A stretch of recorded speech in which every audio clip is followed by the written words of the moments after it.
So today's episode is going to be a little bit different. Instead of teaching about a specific personal finance topic, I wanted to share the strategy that I'm using to one day become a millionaire. And I wanted to share this with you because this is a strategy that is accessible to everyone and that every single person can use.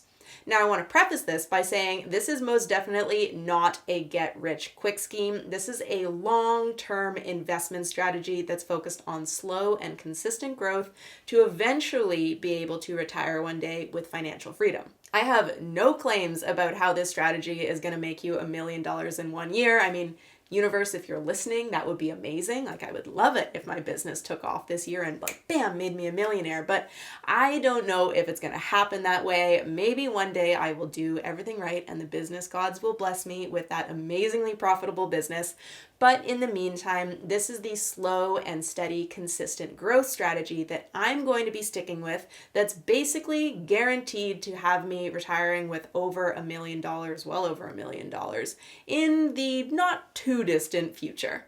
The first thing I plan to do, and that I plan to always do, is to live well within my means. There's more to the plan, don't worry. But literally none of the rest of the plan is going to work properly if I don't manage to maintain a lifestyle where I am consistently living well within my means. From day one of getting started working for myself and running my own businesses, saving has been a top priority. Saving at least 20% has been a consistent non-negotiable since I first started working. And the way that I've done this is by being extremely diligent about tracking my expenses to make sure that as I started earning more money, lifestyle creep wasn't going to chip away at the amount that I was earning and leave me with less than a 20% savings rate. I also worked hard to become really, really clear on what my financial values are. I have really clear guiding principles about what I can spend my money on that makes me feel like I am living my happiest and most fulfilled life. And outside of that, most other things I wouldn't dream of spending money on because that goal of reaching millionaire status and reaching a day where I can retire and become work optional, that trumps basically every other expense that I could ever think of making. Next up, moving on to step number 2 of the billionaire blueprint. That has a good ring to it. Billionaire blueprint. No, millionaire blueprint.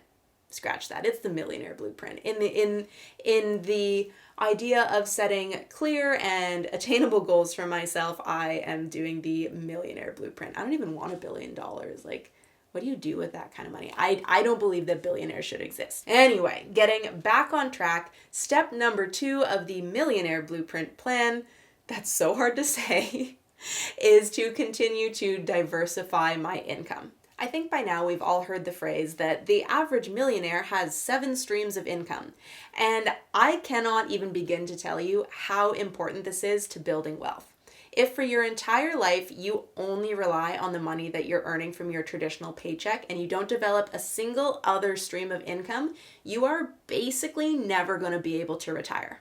Unless you have this massive salary and this teeny tiny living expense, it's basically impossible to save your way to retirement. You have to develop at least one other income stream, which luckily the most accessible and easiest income stream for anyone to develop is investment income. So the overall idea is you earn money through your paycheck and then you invest that money so that money is working for you and earning more dollars for you. And right off the bat, there you go, you have 2 streams of income. And that second stream is most likely what's going to fund the majority of your retirement. So I am investing, clearly, but for me, investing is a very passive stream of income. It doesn't actually count as income in my life right now because I'm not accessing any of that money that I'm earning. I'm just letting it sit there and do its job for the next 30 years. I am actively working on developing other streams of income right now, and the most active version of that I'm doing is I'm consciously and continuously working on developing my 3 businesses. So I have 3 different businesses that are in various stages of growth and development and maintenance right now. And over the upcoming years, I'm going to continue to pour my heart and soul into these businesses to turn them into different streams of income that are solid and sustainable on their own. From there, some of my other streams of income are earned interest, dividend payments from investments, and investment growth. So there, right off the bat, I've got 6 streams of income that I outlined for you right away. And that's not even breaking down the different streams of income that I've developed within each of the businesses. This brings us to step number 3, which is investing money with stable long-term growth being the goal. Like I said before, this is definitely not a get-rich-quick scheme. I'm not going all out on things like crypto or any product offered by Monsieur Elon Musk. Instead, I'm going for the very boring investment portfolio that's predicted to turn around somewhere between 8 to 11% interest over the course of my working life. Now, what exactly does that mean? I currently have 2 investing accounts that I'm focused on, and these are called my RRSP and my TFSA. I live and work in Canada, so these are the 2 main tax-advantaged investing accounts that everyone should be using to start investing with. I funnel my savings into these 2 accounts, then I purchase investments within these accounts, and I leave them be.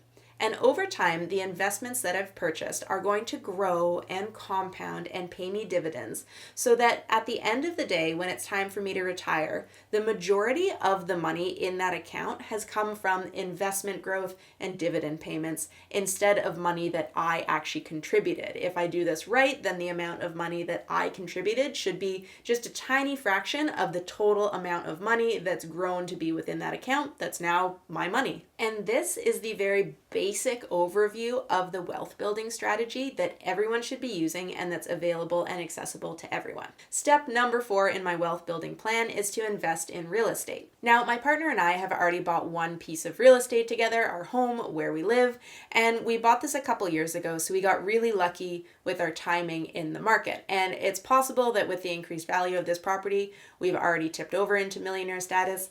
I don't really know and I don't really care because I'm not thinking about it that way. It drives me absolutely nuts when I see finance educators on here saying that they're millionaires because they had a lucky piece of property in their portfolio that's increased value very quickly.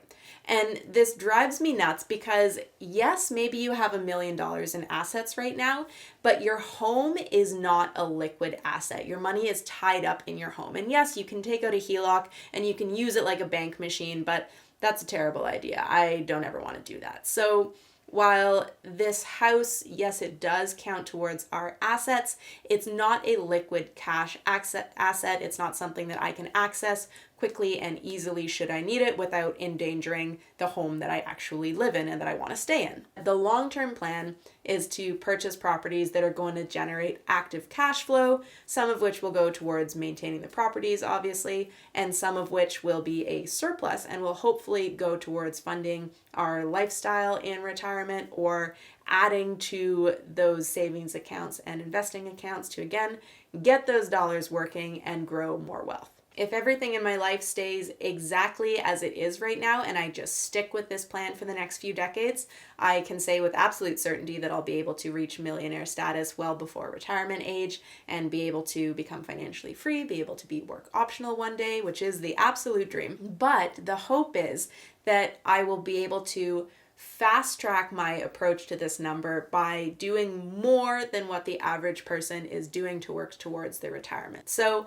that's the end of today's episode. As always, if you have any questions, feel free to drop them in the comments or send me a DM. Any questions you have at all to do with expense tracking or values-based spending or what else have we talked about today? Investing theories or how to use your RRSP or your TFSA, anything at all you can think of.